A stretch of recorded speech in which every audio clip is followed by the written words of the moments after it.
같이 마태복음 2장 1절입니다. 헤로당 때에 예수께서 유대 베들레헴에 나심에 동방으로부터 박사들이 예루살렘에 이르러 말하되 유대인의 왕으로 나신 이가 어디 계시냐? 우리가 동방에서 그의 별을 보고 그에게 경배하러 왔노라 하니 헤로당과 온 예루살렘이 듣고 소동한지라. 왕이 모든 대제사장과 백성의 서기관들을 모아 그리스도가 어디서 나겠느냐 물으니 유대 베들레헴이오니 이는 선지자로 이렇게 기록된 바 또 유대 땅 베들레헴아 너는 유대 고을 중에서 가장 작지 아니하도다. 내게서 한 다스리는 자가 나와서 내 백성 이스라엘의 목자가 되리라 하였음이니이다. 이에 헤롯이 가만히 박사들을 불러 별이 나타난 때를 자세히 묻고 보내며 이르되 가서 아기에 대하여 자세히 알아보고 찾거든 내게 고하여 나도 가서 그에게 경배하게 하라. 박사들이 그의 왕의 말을 듣고 갈새 동방에서 보던 그 별이 문득 앞서 인도하여 가다가 아기 있는 곳 위에 머물러 서 있는지라. 그들이 별을 보고 매우 크게 기뻐하더라. 집에 들어가 아기와 그의 어머니 마리아가 함께 있는 것을 보고 엎드려 아기께 경배하고 보배압을 열어 황금과 유향과 모략을 예물로 드리니라. 그들은 꿈에 헤롯에게로 돌아가지 말라 지시하심을 받아 다른 길로 고국에 돌아다니라. 아멘. 아멘. 할렐루야. 시편 34편 9절부터 10절 말씀에 이렇게 말씀하시죠. 모든 성도들아 여호와를 경외하라. 그를 경외하는 자마다 부족함이 없으리로다. 젊은 자가 궁핍하여 부족할지라도 여호와를 찾는 자에게는 모든 좋은 것을 하나님이 공급하셔서 부족함이 없으리로다 약속해 주십니다. 여호와를 찾는 자 하나님이 공급하여 주십니다. 또 특별히 감사한 건 우리 이화교회가요. 오늘 우리 기도하시는 우리 권사님 기도 들으셨죠? 이 기도가 날마다 새벽마다 이렇게 기도하고 이걸 짧게 기도하는 게 아니라 이걸 길게 기도하고 한 분 한 분 가정마다 다 찾아가시면서 기도하시고요. 우리 권사님만 기도하시는 게 아니라 우리 새벽 기도 몇 분 하시는지 알죠? 그분들이 다 한 번씩 우리 성도님들 댁을 방문하면 혹시 새벽에 주무시고 계실지라도 우리 집사님 권사님들이요 들락날락 기도로 찾고 계신다라는 사실을 깨달으시기 바랍니다. 그러니 우리가 하나님의 은혜를 못 받을래야 못 받을 수 없는 사람이다 라는 사실을 꼭 믿으시고 더욱더 주님을 찾아 하나님의 공급하시는 은혜를 체험하는 이와의 복덩이들 되시기를 축복합니다. 오늘 요즘 저희가 주일에 마태복음을 묵상하고 있습니다. 그래서 벌써 1장이 끝났습니다. 2장 말씀. 처음에 1장에서는요, 하나님이 뭐라고 하시냐면, 마태복음에 족보를 쭉 말씀하시면서 예수님이 왕이시다. 그리고 마리아가 이제 아이를 낳으면서 이 왕이 구원자이시다. 왕이시면서 구원자이시다. 라는 사실을 1장에서 말씀을 해주셨습니다. 그래서 그 예수님을 믿으면 내 인생의 주인을 모시는 거고, 예수님을 모시면 내 죄를, 내 인생에서 어려움을 구해 주시는 분이다. 그러니 그 예수님을 모셔드려라 라고 마태복음 1장에서는 말씀하신 거죠. 마태복음 2장에서는요 이런 말씀을 하십니다. 예수님이 나셨는데 베들레헴에서 나셨다. 그리고는요 베들레헴에서 나신 후에 애굽으로 피신 가셨다. 애굽으로 피신 가셔서 하나님이 부르셔서 나사렛에 정착했다. 왜 이렇게 말씀하셨냐면 하나님이 구약 말씀에 구원자는 베들레헴에서 나실 것인데, 그런데 예수님은 그 당시에 나사렛 출신으로 알고 있거든요. 고향이 나사렛으로 알고 있어요. 그러면 하나님, 예수님이 구원자시라는데 베들레헴에서 나신 게 아니라 나사렛에서 나셨잖아요. 이거 어떻게 된 거예요? 라고 그 질문에 답을 주신 거예요. 원래 예수님이 베들레헴에서 태어나셨는데 애굽으로 피신 가셨다가 나사렛에서 사신 거야. 그래서 나사렛 예수라고 이름 지어진 게 자랐잖아. 누구땡 하는데 실제로는 태어난 곳이 또 다른 분들이 있잖아요. 그렇듯이 예수님이 원래 하나님 말씀에 따라서 베들레헴에서 태어나셨다가 말씀에 따라서 애굽으로 피신 가셨다가 말씀에 따라서 나사렛에서 사신 거야. 그러니 진짜 우리 구원자가 맞아 라고 오늘 말씀하고 있습니다. 베들레헴, 애굽, 이 나사렛으로 이어지는 예수님의 어린 시절의 여정 가운데요. 예수님의 이 여행길 가운데 많은 사람들이 등장합니다. 좋은 일을 한 사람도 있고, 자신의 죄 때문에 예수님께 해를 끼친 사람도 있는데, 누가 나와요? 세계사에 굵직하게 등장하는 동방박사는요, 세계 기록에는 나타나진 않아요. 그런데 세계사의 기록에 굵직하게 등장하는 사람이 있습니다. 그 사람이 누구냐면 헤롯입니다. 우리는 헤롯 왕이라고 성경에는 표현했지만 헤롯이 유대 땅에서 왕을 할 때 큰 일들을 많이 해서요, 헤롯 대왕이라는 이름까지도 붙었대요. 대왕 하면 큰 왕이라는 뜻이잖아요. 잘 다스렸다, 큰 일을 많이 했다 해서 대왕까지 붙여준 헤롯도 나오고요.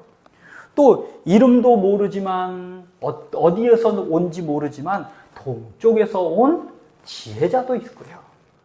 또 예수님이 베들레헴에서 나신다라고 말한 대제사장과 서기관도 등장합니다. 오늘 이 땅에 오신 예수님을 이 사람들은 어떻게 맞이하고 있는지 성경은 말씀을 해주는데요. 오늘 말씀을 통해서 예수님이 오심을 맞이하는데 사람들마다 다 똑같이 맞이하는 건 아니죠. 그 사람들의 반응이 어떠했는지를 보고 오늘 우리는 어떻게 예수님을 모셔드리고 어떻게 섬겨야 하는지 깨닫는 은혜의 시간이 되시기를 축복합니다. 첫째로는요, 예수님을 걸림돌로 여기지 말아야 합니다. 예수님을 모셔드리고 받아들여야 합니다. 영화나 만화 영화나 이런 데 보면 꼭 주인공도 있지만 악당도 나와요. 악당을 영어로는 빌런이랬대요. 빌런. 만화 영화나 주인공의 빌런은, 악당은 그래도 귀여운 면은 있어요. 인간적인 면이 있고 귀여운 면은 있는데, 그런데요, 현실에서 악당을 만나면, 빌런을 만나면 참 인생이 고달퍼지고 힘들어지고 괴롭고 머리털 빠지고, 정말 그런 사람은 안 만나는 게 좋잖아요. 근데 오늘 성경에도요, 악당, 빌런 같은 사람이 한 사람 나와요. 예수님이 베들레헴에서 태어났는데 애굽으로 피신을 가셔야 합니다. 그 피신 가게 한 장본인이 누군가요? 헤롯 왕입니다. 헤롯 왕. 헤롯은요, 대왕이라는 이름이 붙었는데 이 헤롯은요, 피가 유대인의 피도 흐르고 이방인의 피도, 에돔 사람의 피도 흐릅니다. 그러니까 혼혈인 거죠. 혼혈. 정통 유대인이 아니라서 유대인에게도 너 유대인 아니잖아, 유대인 피가 흐르는데 다른 에돔 피가 흐른다고 유대인도 아니잖아, 에돔 가서도 에돔 너 우리 민족 아니잖아, 너 유대인 피 흐르잖아 해서 천덕꾸러기였나 봅니다. 그래서 속에서 어떤 마음을 먹겠어요? 내가 잘 돼야겠다, 이런 마음을 먹었겠죠. 정치적인 술수, 온갖 어려움, 전쟁터에서 겨우겨우 살아남아서 공적을 세우고 왕의 자리에 올랐습니다. 이때 왕은요, 자기만 잘한다고 되는 게 아니라 로마에서 콕 찍어줘야 돼. 찍어줘. 너 왕해. 그러니 로마 눈에도 들어야 합니다. 로마를 위해서는요, 요새도 많이 지었습니다. 성벽도 많이 짓습니다. 성도 많이 짓습니다. 유대인의 환심을 사기 위해서, 유대인에게는 천덕꾸러기잖아요. 유대인의 환심을 사기 위해서는요, 예배당을 지어줬습니다. 예루살렘 성전을 지어줬습니다. 그래서 너희 여호와 하나님 믿잖아. 그러니 여기서 예배 드려. 성전이 다 무너졌는데 내가 성전 지어줬지? 나 너희 좋은 일 해준 사람이야? 그런데 유대인들은요, 이 헤롯 대왕을 과히 좋아하지는 않습니다. 왜냐하면 의인을 함부로 막 죽였거든요. 하나님의 선지자들을 죽이고요. 또 다스리는 게 항상 이 사람의 마음에는 왕의 자리를 빼앗길까 봐 전전긍긍해요. 마음이 불안하면 어때요? 밖으로도 그게 튀어나와요. 그러니 내부는 썩고 문드러져 가지고 항상 불안하고 근심하고 살인 충동도 올라오고, 그러니 다스리는 일은요 제대로 선정을 베풀었겠습니까? 어떤 사람이 오면 폭력으로 피로 다 무력으로 진압을 했던 거예요. 항상 왕의 자리가 불안한 사람이었습니다. 그때 3절을 보십시오. 3절. 헤롯 왕과 온 예루살렘이 듣고 소동한지라. 어떤 일이 있었냐면 동방에서 어떤 지혜자들이 왔는데 유대인의 왕이 났대요. 지금 유대의 왕은 누구예요? 헤롯 난데 유대인의 왕이 태어났대. 나 자식 태어난 것도 아닌데 내 자리를 넘볼 사람이 태어났대요. 그러니 헤롯 왕과 온 예루살렘이 듣고 소동한지라. 소동이라는 말은 발칵 뒤집어졌다는 겁니다. 완전히 난리가 났다는 겁니다. 헤롯도 이게 무슨 일이야 하면서 난리가 났다는 겁니다. 예수님을 찾고 있는 거죠. 헤롯은요, 예수님이 태어났다는 그 소식을 듣고, 우리는 예수님 태어나면 좋고 기쁜 일 아닙니까? 헤롯에게는요, 발칵 뒤집혀질 일이었습니다. 왜냐하면 헤롯은요, 내 이익, 내 왕자리, 이게 최고였거든요. 자기에게 이익이 되면 좋습니다. 어서 오십시오. 환영하지만 내가 아무리 그게 참된 것, 좋은 것, 복된 것이라고 말해도 내 이익이 되지 않으면 받아들이지 않고 거절하고 공격해버린 거예요.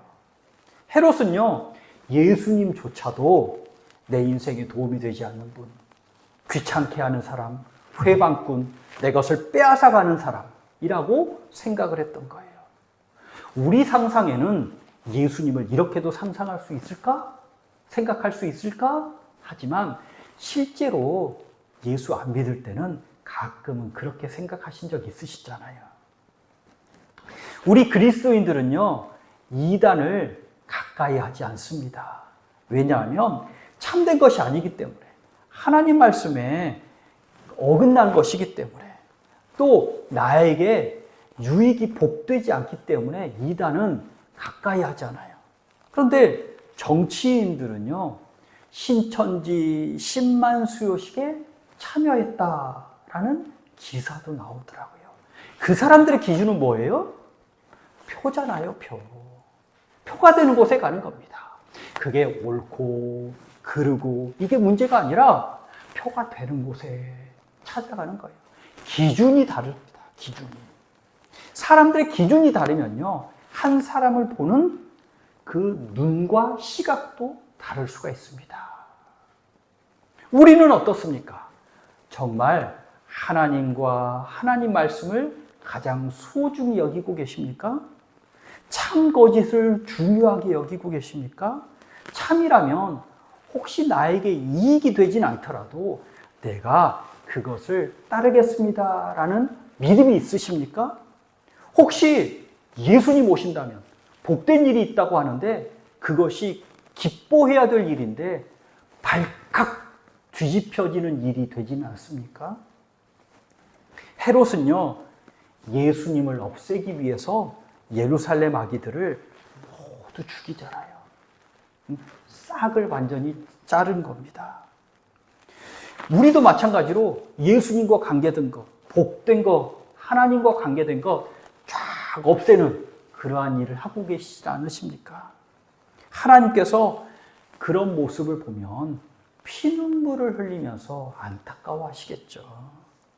우리는 예수님을 거절하지 말고 예수님을 만나서 엎드려 경배하고 받아들이는 그런 복된 복덩이들이 되시기를 축복합니다. 또 오늘 성경에 보니까 두 번째로는요, 동쪽에서 온 지혜자들이 있더라고요. 동쪽에서 온 지혜자들.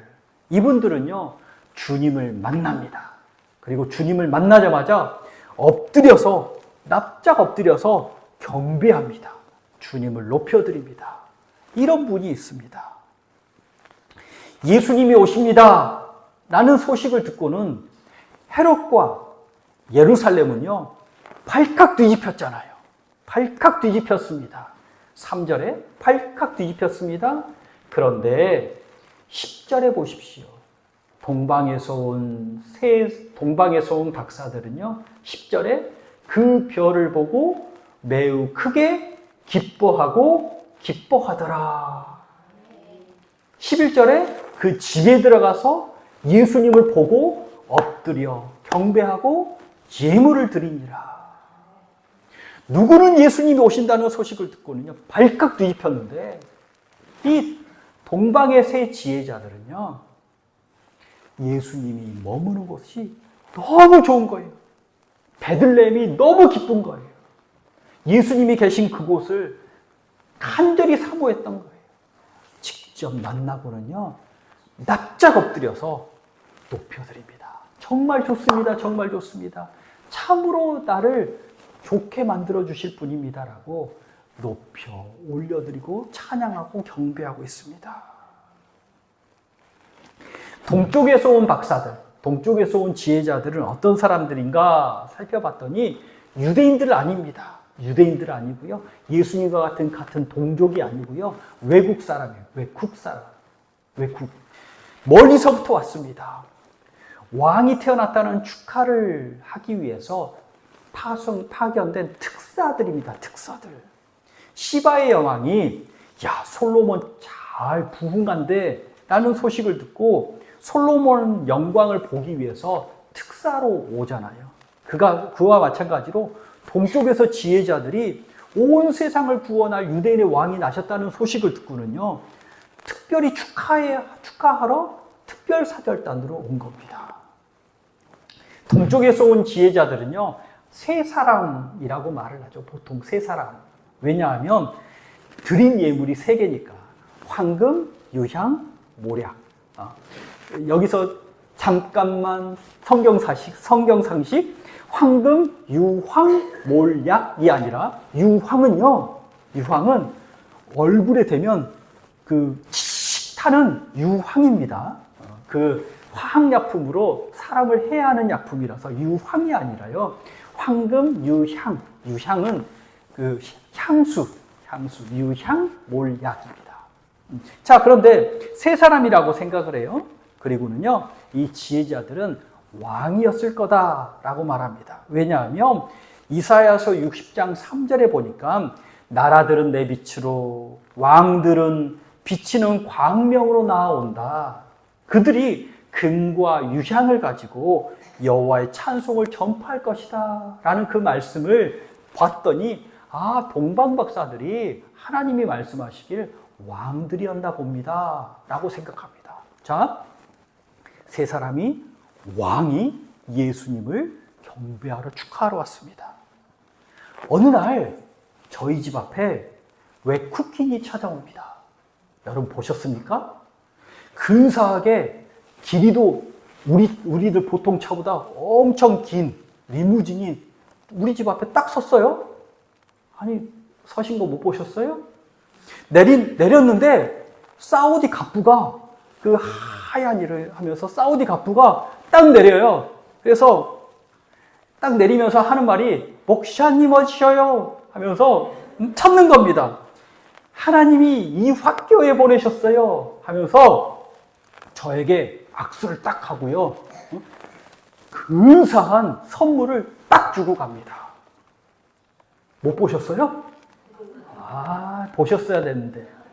이런 사건이 일어나면 신문에 대서특필이 되겠죠.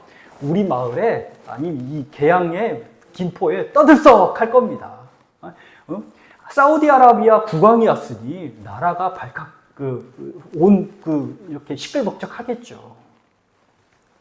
동쪽에서 왕이, 그것도 한 명, 두 명도 아니고 3명이 와선 지혜자들이 베들레헴 집 앞에 딱 모여서는요, 한 아기에게 경배를 하는 겁니다. 그리고는 값비싼 선물을 주면서 당신이 왕입니다. 하나님이 정말 보내신 정말 귀한 분입니다. 라고 선물을 주고 가는 거예요. 이건 무슨 말이냐면 하나님이 이 사람들을 보내시면서 콕 집은 거죠. 콕. 여기 있어, 여기. 하나님이 보낸 구원자가 여기 있어. 하고 사람들의 눈을 여기 보라고 콕 찍어주신 겁니다. 이렇게 하신 이유는요, 빌립보서 2장에 이렇게 말씀하시죠.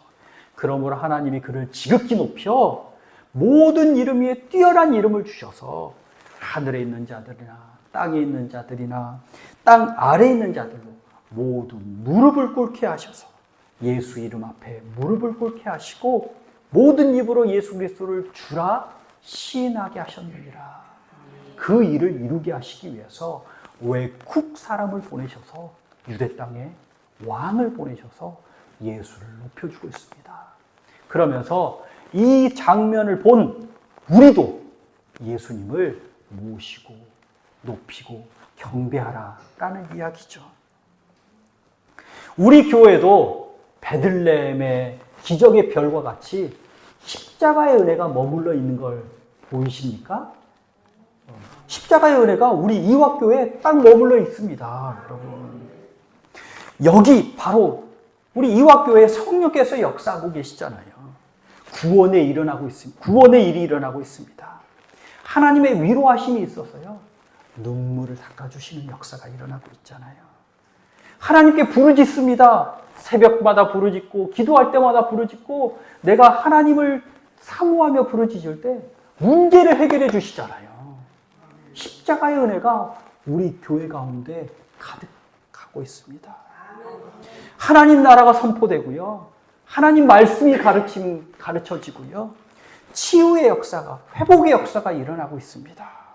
하나님이 여기라고 콕콕 찍어서 우리 이화교회에 성령의 역사를 일으켜 주시는 줄 믿으시기 바랍니다. 그래서 사람들도요, 우리 이화교회를 보면서 이 마을과 온 도시와 수많은 사람들이 여기 성령의 역사가 나타난다고, 그래서 여기서 하나님을 만나자고, 그래서 주님을 높이고 주님을 섬기는 역사가 많아지시기를 간절히 축복합니다.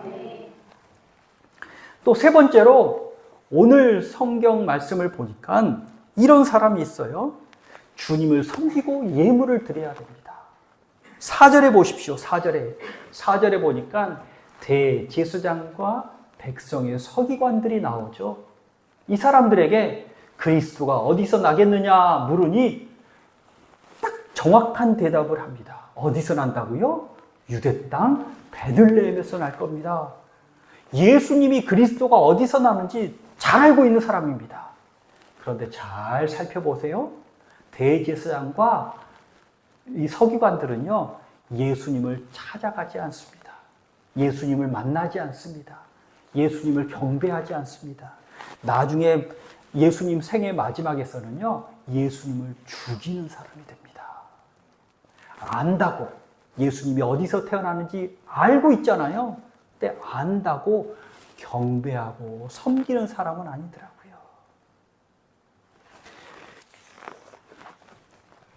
여러분, 동방박사가 3명인 줄 아시죠? 근데 전설에 의하면 4번째 동방박사가 있다는 걸 아십니까? 그 이야기를 좀 해드릴까 해요. 비록 성경에 나오진 않았지만 전해지는 이야기입니다. 또 오래전부터 교회에서는요, 이 4번째 동방박사에 대해서 선극도 하고요, 독일의 한 작가가 4번째 동방박사 알타반이라는 책을 출판하기도 했습니다. 이 4번째 동방박사 이름이 알타반인가 봐요.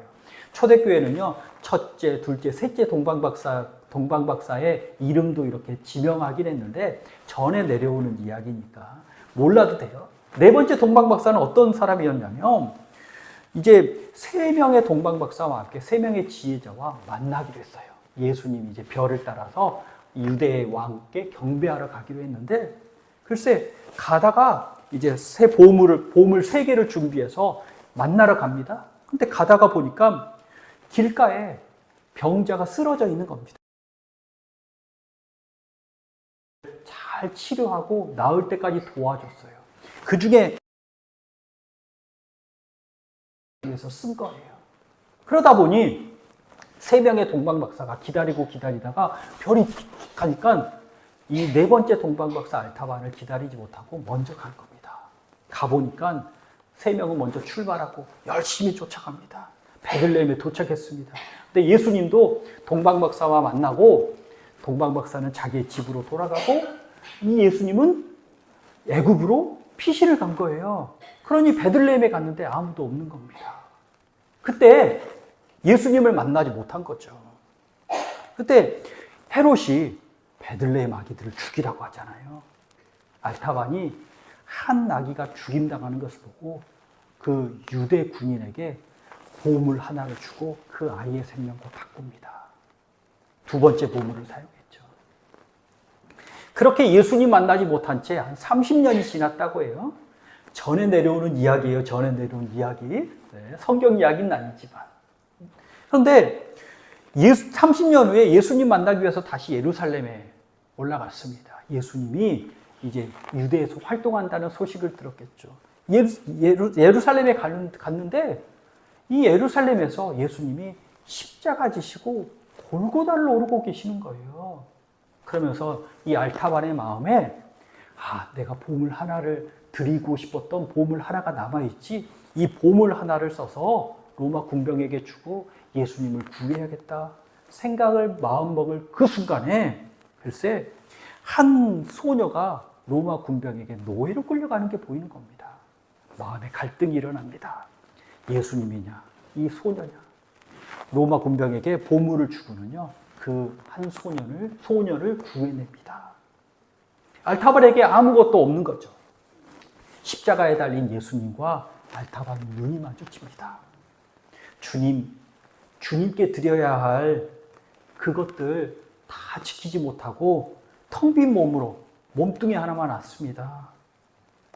눈 마주친 그 주님이 알타반에게 이렇게 말씀하셨대요. 내가 줄일 때 먹을 것을 주었고, 내가 목마를 때 마실 것을 주었고, 내가 나그네 되었을 때 영접해 주었고, 내가 벗었을 때 입을 것 주었고, 내가 병들었을 때 돌보아 주었고, 내가 옥에 갇혔을 때 너가 찾아주었구나. 내게 한 것이다. 베들레헴에서 예수님을 만나 경배한 세 명의 동방의 지혜자들은요, 하나님을 경배하고 예물을 드리죠. 유향과 황금과 모략을 드립니다. 이 네 번째 지혜자는요, 예수님을 직접 만나지는 못했습니다.